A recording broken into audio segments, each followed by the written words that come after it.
reading from the Acts of the Apostles.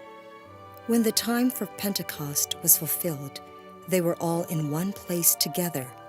And suddenly there came from the sky a noise like a strong driving wind, and it filled the entire house in which they were. Then there appeared to them tongues as of fire, which parted and came to rest on each one of them. And they were all filled with the Holy Spirit and began to speak in different tongues, as the Spirit enabled them to proclaim. Now there were devout Jews from every nation under heaven staying in Jerusalem. At this sound they gathered in a large crowd, but they were confused because each one heard them speaking in his own language. They were astounded, and in amazement they asked, "Are not all these people who are speaking Galileans? Then how does each of us hear them in his native language?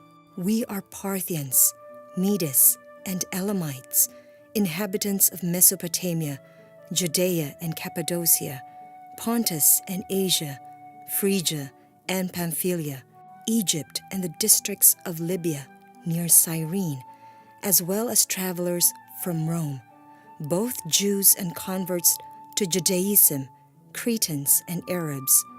Yet we hear them speaking in our own tongues of the mighty acts of God." The word of the Lord. Our first reading on the solemnity of Pentecost comes from the Acts of the Apostles, the account of the sending of the Holy Spirit on the apostles gathered in the upper room in Jerusalem. We are familiar with the story, but it is good to pay attention to some details that lead us to a deeper appreciation of the event of the coming of the Holy Spirit as the gift of the Father through the risen Lord. According to this account, the Holy Spirit came as a noise, like a strong driving wind. We know that the Holy Spirit is even described as a tempest. Oh, not just a wind, but a strong wind, even a bit violent wind, making such noise. Now this brings us to the vision of Genesis. At the moment of creation, the formless mass, the abyss, was where the Spirit of God hovered.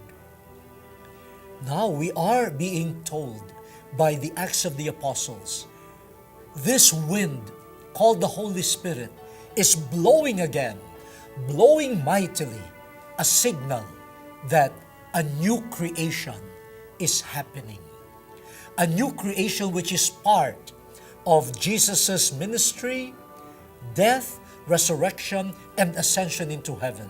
The Paschal mystery now reaches its peak in the new creation with the outpouring of the Holy Spirit. We are now expecting a new heavens and a new earth, thanks to the outpouring of the Spirit.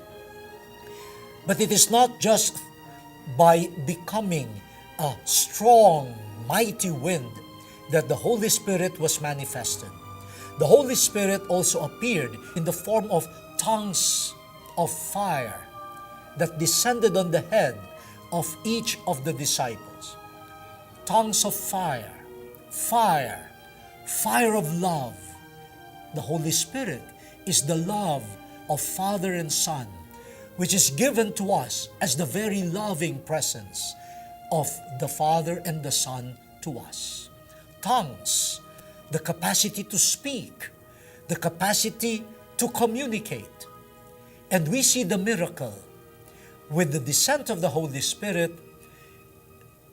The people, Jews from different countries, speaking different tongues, suddenly heard the disciples from Galilee speaking to them in their own tongues.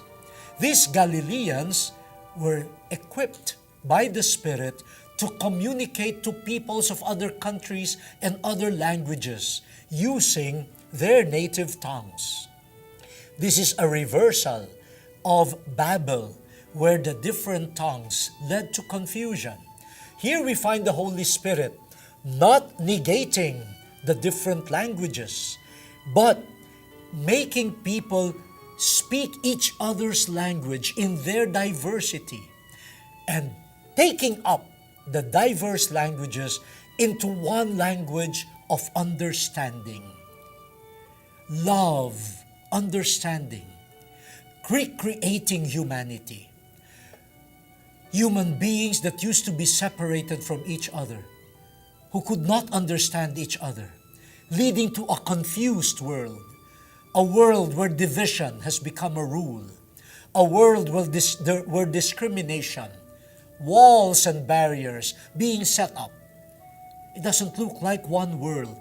Now, with the blowing of the Holy Spirit, inflaming love in each one, and giving each one the capacity to communicate, so that understanding, mutual understanding could be achieved, we are already beginning to see a renewed humanity.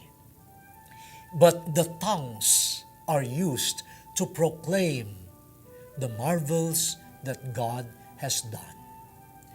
We need this outpouring of the Spirit at every moment of our lives, so that the renewal of humanity, so broken, we see everywhere in our country and even in many parts of the world, how division really is eating up humanity. We need the Holy Spirit. Please come. Give us tongues that would make us speak the language of each one, so that we could understand each other in love.